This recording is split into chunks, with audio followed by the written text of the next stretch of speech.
नमस्कार, मी स्वाती सकपाळ. आपण पाहत आहात जनादेश वृत्तवाहिनी. पाहूया आजच्या काही ठळक घडामोडी. लोकनेते दिबा पाटील नवी मुंबई आंतरराष्ट्रीय विमानतळ कृती समितीच्या वतीने राज्याच्या अर्थसंकल्प अधिवेशनावर एक दिवसीय धरणे आंदोलन करण्यात आलंय. नवी मुंबई आंतरराष्ट्रीय विमानतळ राष्ट्रीय नेते दिबा पाटील यांच्या नावाकरिता होत असलेल्या दिरंगाईबाबत सरकारला अल्टिमेट देण्याकरिता मुंबईच्या आझाद मैदानावर हे एक दिवसीय धरणे आंदोलन करण्यात आलंय.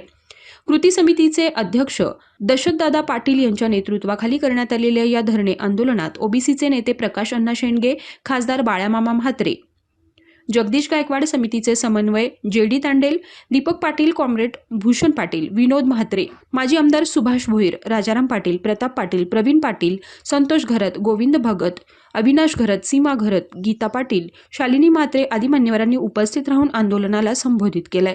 यावेळी प्राथमिक स्वरूपात मुंबई, नवी मुंबई, उरण, पनवेल, ठाणे जिल्ह्यातील शेकडोंच्या संख्येनं आगरी समाज बांधव उपस्थित होता. यावेळी कोणत्याही राजकीय नेत्याकडून आंदोलनाकरिता आर्थिक मदत स्वीकारली जाणार नाही असं जाहीर करण्यात आलंय. त्याऐवजी प्रत्येक भूमिपुत्राकडून किमान 1,000 रुपये देणगी स्वीकारण्याचं आवाहन करण्यात आलंय. या आव्हानाला उत्स्फूर्त प्रतिसाद मिळत सुमारे 96,000 रुपये तात्काळ जमा झालेत. त्यामुळे आंदोलनाला व्यापक लोकसमर्थन असल्याचं स्पष्ट झालंय.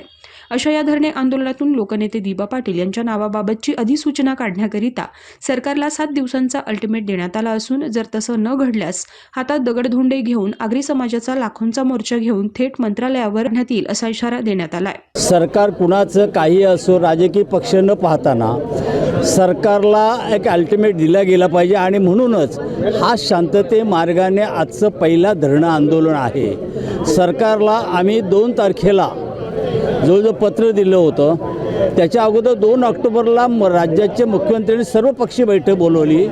त्यामध्ये 90 दिवसाच्या आतमध्ये ज्या केंद्र सरकारच्या नमुन्याप्रमाणे जे काही फॉर्मॅट अर्ज आहे ते मी देईन आणि पंतप्रधानांची सही घेऊन निश्चित घोषित करेन असं आश्वासन दिलं. आता ह्या आश्वासनात दिल्यानंतर कुठल्याही प्रकारे कृती न झाल्यानंतर सरकारला अल्टिमेट द्यायचं असेल तर शांतते मार्गाने या ठिकाणी एक धरणे आंदोलन घेतलेलं आहे. यानंतर सर्व पक्षीय तिथे कुठल्याही प्रकारचं सर्व संघटनाने एकाने विश्वासात घेऊन एक बैठक 10 दिवसात आम्ही घेऊ आणि त्यामध्ये अल्टिमेट जो दिलेला आहे का जसा संपूर्ण लाँग मार्चसारखं आंदोलन व्हावं ही गोष्ट सत्य आहे. तर ती लाँग मार्चचं आंदोलन जे आहे ते आम्ही त्या तारखे निश्चित ठरवू आणि त्यामध्ये आम्ही अल्टिमेट सरकारला इशारा देणार आहोत की सरकार आता आम्ही थांबायला तयार नाहीत. आणि सरकारने जर आम्ही हेही उदाहरण दिलं, ज्यावेळेला संयुक्त महाराष्ट्राचा लढा झाला त्याच लढ्यामध्ये समाजवादी, कम्युनिस्ट, शेतकरी कामगार पक्ष यांनी मोठ्या प्रमाणात लढत डांगे होते. SM जोशी होते. 105 हुतात्मे गेले. मंगल कलश कुणी आणला? यशवंतराव चव्हाण आणि काँग्रेस. परंतु लोकांनी स्वागत केलं. आम्ही आजही सांगतो सत्तारूढ पक्षातला आम्ही विनंती करतोय, अरे बाबा तुम्ही ते आणा ना मंगल कलश दिबांच्या नावाचं, आम्ही तुमचं स्वागत करू, एअरपोर्टला येऊ, आम्हाला आनंद होईल. आम्हाला इथे पक्षपात विचार करायचा नाही. परंतु नाही घडलं गेलं तर मात्र या ठिकाणी निश्चितपणे रस्त्यावर उतरल्याशिवाय पर्याय नाही. हे जनमत आता तुम्हाला सांगत असेल. पाटलांचं नाव या विमानतळाला देणं हे काय फक्त एकट्या आगरी समाजाचं मागणी नाही आहे, ती धनगर समाजाची आहे, ती संपूर्ण ओबीसी समाजाची आहे. ते ओबीसी समाज नेते होते आणि त्या ओबीसीच्या मागण्यांसाठी त्यांनी अनेक लढे दिलेले आहेत. मंडल आयोगासाठी जे आहे त्यांनी कष्ट खाल्लेले आहेत. आणि म्हणून दिबा पाटलांचं नाव दिलं गेलं पाहिजे या विमानतळाला, ही मागणी या महाराष्ट्रातील समस्त ओबीसी समाजासाठी सुद्धा ही आहे. आणि म्हणून ही मागणी जर सरकारला पूर्ण करता आली नाही, त्यांनी मागे फक्त वाटाण्याच्या अक्षता लावल्या त्यांनी, पण इथून पुढं वाटाण्याच्या अक्षता लावणार नाही तर हे आगरी समाज दगडं घेऊन या सरकारच्या पेक्षात दगडं घालतील आणि त्याच्यासोबत धनगरांची पोरं काट्या घेऊन त्यांच्यासोबत असतील. म्हणून सरकारनं भल्याबरोबर या विमानतळाला नाव दिलं नाही तर हे आंदोलन जे आहे हे आंदोलन पेटलं म्हणून समजा. खोटारडे असतात, खोटारडे त्यांना 60चे 6 दिवस होतात आणि जे मी मगाशी कसं म्हटलो की एका बापाचे असतात त्यांना 60चे 60 दिवस होतात. त्यामुळं इथेची आजची परिस्थिती खूप वेगळी आहे.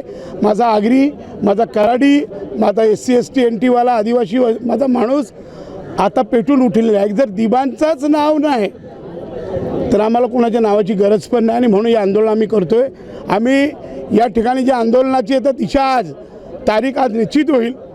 आमचा आगरी एक हातात दगड आणि एक हातात भाकरी, म्हणजे कुणाच्या हॉटेलला आमची गर्दी नसेल. शिस्तबद्ध आंदोलन आम्ही या ठिकाणी करणार आहे. आग्र्याचा दगड किती लांब जातो हे आज कळेल. भूमिपुत्र कसा पेटेल या गेंड्याच्या कातडीच्या सरकारला आगरी बहुजनांची ताकद कळालेली नाही, ती त्यांना आता आम्ही दाखवून देतोय. येणारी तारीख आज आमचे सर्वस्व अध्यक्ष दशरथदादा पाटील निश्चित करतील. आणि आगऱ्यांची ताकद, मुंबईमध्ये आगरी आहेत पण मुंबईच्या आगऱ्यांची ताकद काय आहे ती दाखवून देण्याची वेळ आज आलेली आहे. की ओबीसी नेत्याचं नाव दिलं जात नाही. हे जर नाव आगरी माणसाचं नसतं तर कधीच मिळालं असतं, हे आमच्या आग्र्यांना कळत नाही. आणि ते मला सांगायचं आहे. फाशी लागली तर लागू दे गळ्याला, नाव देणार आम्ही विमान तळाला, ही संकल्पना घेऊन आम्ही उतरणार आहोत. मेलो तरी परवा नाही, ही भूमिका आमची आहे. आता सहनशक्ती संपलेली आहे. आपलं स्वप्न अनेक आश्वासनं दिली, अनेक घोषणा केल्या, प्रत्यक्ष अंमलबजावणी केली नाही. अजून सुद्धा हा ठराव केंद्रीय कॅबिनेट पुढे नेलेला नाही अशी आमची माहिती आहे. म्हणजे महाराष्ट्र सरकारचा ठराव गेला केंद्राकडे, अजून तो प्रलंबित आहे. आता आम्हाला धीर धरण्याची तयारी नाही. आमचं स्पष्ट म्हणणं आहे की हा ठराव पास करून अधिसूचना काढा आणि अधिसूचना काढल्यानंतर आम्हाला समाधान होईल. अन्यथा याच्या आज इशारा आंदोलन आहे. इशारा देतो की जर तुम्ही हे लवकरात लवकर केलं नाही तर पुढचं भव्य असं तीव्र असं आंदोलन होईल. तसं आता जगदीश गायकवाडने सांगितलं, आज घोषणा होईल. आमचे नेते दशरथदादा पाटील आज आंदोलनाची घोषणा करतील. आम्ही सगळ्या आग्र्यांकडे जाऊ, बहुजनांकडे जाऊ, ओबीसीकडे जाऊ, सगळे SC ST OBC सगळे मिळून हा जो आमच्या अस्मितेचा प्रश्न आहे हा आम्ही सोडल्याशिवाय राहणार नाही असा आमचा ठाम निर्धार आहे. आज हे लाक्षणिक आंदोलन आहे. हे केवळ सरकारला जागृत करण्यासाठी आहे. कारण आम्हाला हे माहिती आहे की जेव्हा 3 ऑक्टोबरला मुख्यमंत्री महोदय फडणवीसांनी सांगितलं की 60 दिवसात आम्ही दिबा पाटील साहेबांचं नाव देणार आहोत, परंतु 60 दिवस त्यांना मोजता येत नसतील कदाचित. कारण मुख्यमंत्री आता शिकलेल किती ते आम्हाला माहिती नाही. कारण 60 दिवस त्यांनी मोजावेत, लवकरात लवकर नाव द्यावं, नाहीतर आग्र्यांचा जो हिसका आहे तो त्यांना बघायला मिळेल. आणि मग अटल सेतूच काय किंवा खाडीपूल काय, संपूर्ण तुमच्या रेल्वे काय, सगळं बंद करून ह्या मुंबईतून ह्या लोकांना, उदाहरणार्थ फडणवीसांना त्यांना नागपूर दाखवण्यात येईल. हे त्यांनी टाळायचं असेल तर त्यांना नाव द्यावं, लवकरात लवकर नाव द्यावं. आणि सगळ्यांना जसे फसवतात तसे आग्र्यांना फसवू नये एवढी आमची विनंती आहे. साहेबांनी सांगितलं की बाबा त्यांनी काही नवीन फॉर्म्युला दाखवला, त्या फॉर्म्युलामध्ये हे सगळं फॉर्म भरा आणि आमच्याकडे प्रस्ताव महाराष्ट्र शासनाकडनं येऊन द्या.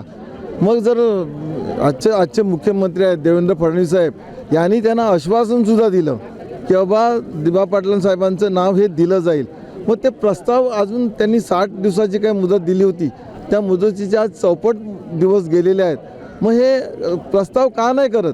आपल्याला माहिती आहे की लॉकडाऊन असतील, नोटबंदी असेल, आपण जेव्हा झोपतो आणि उजळेपर्यंत ते GR आलेले असतात. मग ह्या GRला तुमची शाही संपलेली आहे की कुठे ऑनलाईनमध्ये तुमची बोटं चालत नाहीत ऑर्डर करायला? दिबा पाटलांच्या नामकरणाच्या विषयाला फाटे फुटत चाललेत. ते दिवसेंदिवस लांबत चाललं आहे.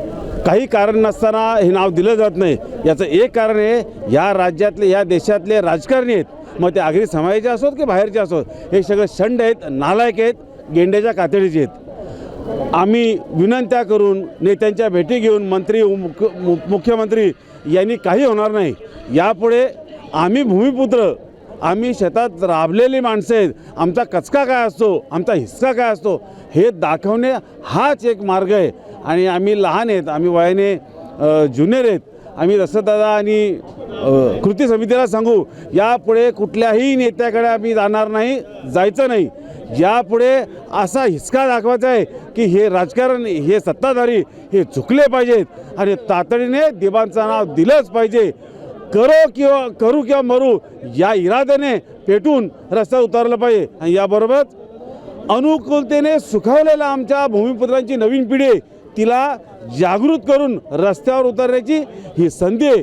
त्याचा आपण गावोगावी जाऊन प्रचार केला पाहिजे आणि रस्त्यावर उतरून हिसका दाखवला पाहिजे. मुंबई आमची, गाव आमचं, खाडी आमची, जागा आमची, तर दिबा पाटलाचं नाव दिलंच पाहिजे त्याला. जसं सगळे पुरुष मंडळी, जेंट्स लोक आहेत ते सगळे दगड घेऊन जाणार आहेत. आता शेवटची मीटिंग आहे, त्या टायमाला त्यांच्यासोबत, त्यांच्याबरोबर त्यांच्या खांद्याला खांदा लावून आम्ही दगड घेऊनच त्यांच्याबरोबर जाणार. जसे पुरुष जाणार आहेत तसं त्यांच्या खांद्याला खांदा लावून आम्ही सगळ्या महिला वर्ग तिथे जाणार आणि खरंच दगडफेक करू, आंदोलन करू. दिबा पाटील हे आमचे दैवत आहेत आणि या दैवताने आमच्यासाठी बरंच काय केलेलं आहे. तर त्यांचं नाव लागणं हे काळाची गरज आहे आणि ते लागलंच पाहिजे, ही आमची ठाम भूमिका आहे.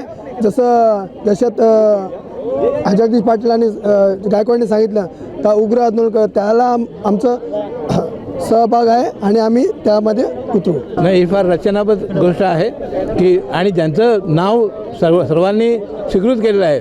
पण मला वाटतं आपली लोकशाही कुठेतरी डगमगत चाललेली आहे आणि हुकुमशाही आधीच चाललेली आहे आणि त्याच्यामुळे हा निर्णय घेतला जात नाही आहे. तर त्याच्यासाठी आता जसं जनआंदोलन हे व्हायला पाहिजे, प्रत्येक नाक्यावरती प्रत्येक माणसाने जागून उठलं पाहिजे आणि प्रत्येक जिथे असेल तिकडून आंदोलन सुरुवात करायला पाहिजे. त्याच्यासाठी तुम्ही RTIच्या मार्फत माहिती मागवा.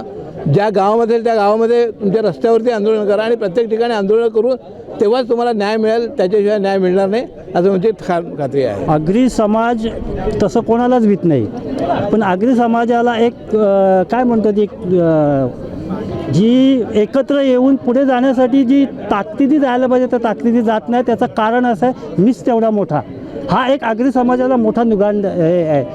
मी आहे, मी करतो, मी करू शकतो, पण मला कोण मान देत नाही. ह्या मानाच्या गोष्टी नाही आहेत. आगरी समाजाने मान सोडून मान सरकारची कामासाठी आता उभं राहिलं पाहिजे. कारण सरकारने दरवेळेला दर गोष्टीला चुकीच्या गोष्टी सांगून चुकीच्या गोष्टी करून स्वतःचं तेवढं स्वार्थ साधून घेतलं.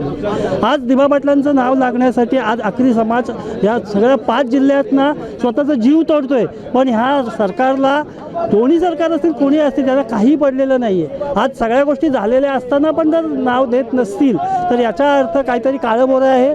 आज जवळपास 5 महिने उलटून गेलेले आहेत आणि 5 महिने उलटून गेल्यानंतर सुद्धा जर नियमानुसार कायदेशीररित्या जर अधिकृतरित्या जर हा नाव डिक्लेअर करत नसतील तर आमच्या मनामध्ये प्रचंड असा रोष झालेला आहे. जनतेच्या मनामध्ये शंका आहे. हा आंदोलन आज आपण पाहता की या ठिकाणी लाक्षणिक आंदोलन, धरणे आंदोलन आहे. का तर या भूमिपुत्रांचा आवाज संपूर्ण 90 लाख भूमिपुत्रांपर्यंत आम्हाला पोचायचा आहे. आज आम्ही या ठिकाणी इशारा देतोय, भविष्यामध्ये हा उद्रेक होणार आहे. 90 लाख आगरी, कराडी, कोली, माली, तेली, साली आणि बहुजन वर्गाला आम्ही विनंती करतो, भविष्यामध्ये जी तारीख या ठिकाणी डिक्लेअर होणार आहे या आंदोलनामध्ये आपण एक दणका आपल्याला द्यावा लागेल. सरकार हे कोणाचाही असो, संघर्षाशिवाय कुठलंही यश आलेलं नाही आणि म्हणून हा संघर्ष होणारच आहे. संघर्षातूनच देवांचं नाव लागणार आहे, हेच या ठिकाणी मी सांगणार आहे. धन्यवाद. जाहीर निषेध करतो की तुम्ही विलंब लावता देवांचं नावासाठी आणि त्याकरता मी काही कविता लिहिल्या, 4 वेळ लिहिल्या आहेत, त्या मी आपल्यासमोर ऐकवतो आहे की आगरी है आग, आगरी है आग, कोली है कोलीत, आगरी है आग, कोली है कोलीत. मी भूमिपुत्र आवाहन करतो, हे सत्ताधाऱ्यांना टाकावालीत. राजीनामा देवाला खपली कागदा, राजीनामा देवाला खपली कागदानं जाळून जेवाला खपली लाकरा. राजीनामा देवाला खपली कागदानं जाळून जेवाला खपली लाकरा आणि विमानतळाला नाव दिवांचं देण्यासाठी सत्ताधारी यांचं तोंड नेहमीच असं वाकरा. विमानतळावर कामा घेऊन कमवा काला धन, विमानतळावर कामा घेऊन कमवा काला धन. पण जोपर्यंत विमानतळाला देवांचं नाव लागत नाही तोपर्यंत भूमिपुत्र करणार आंदोलन, भूमिपुत्र करणार आंदोलन. कॅमेरामन इक्बाल शेखसह पल्लवी केदार, जनादेश वृत्तवाहिनीकरिता.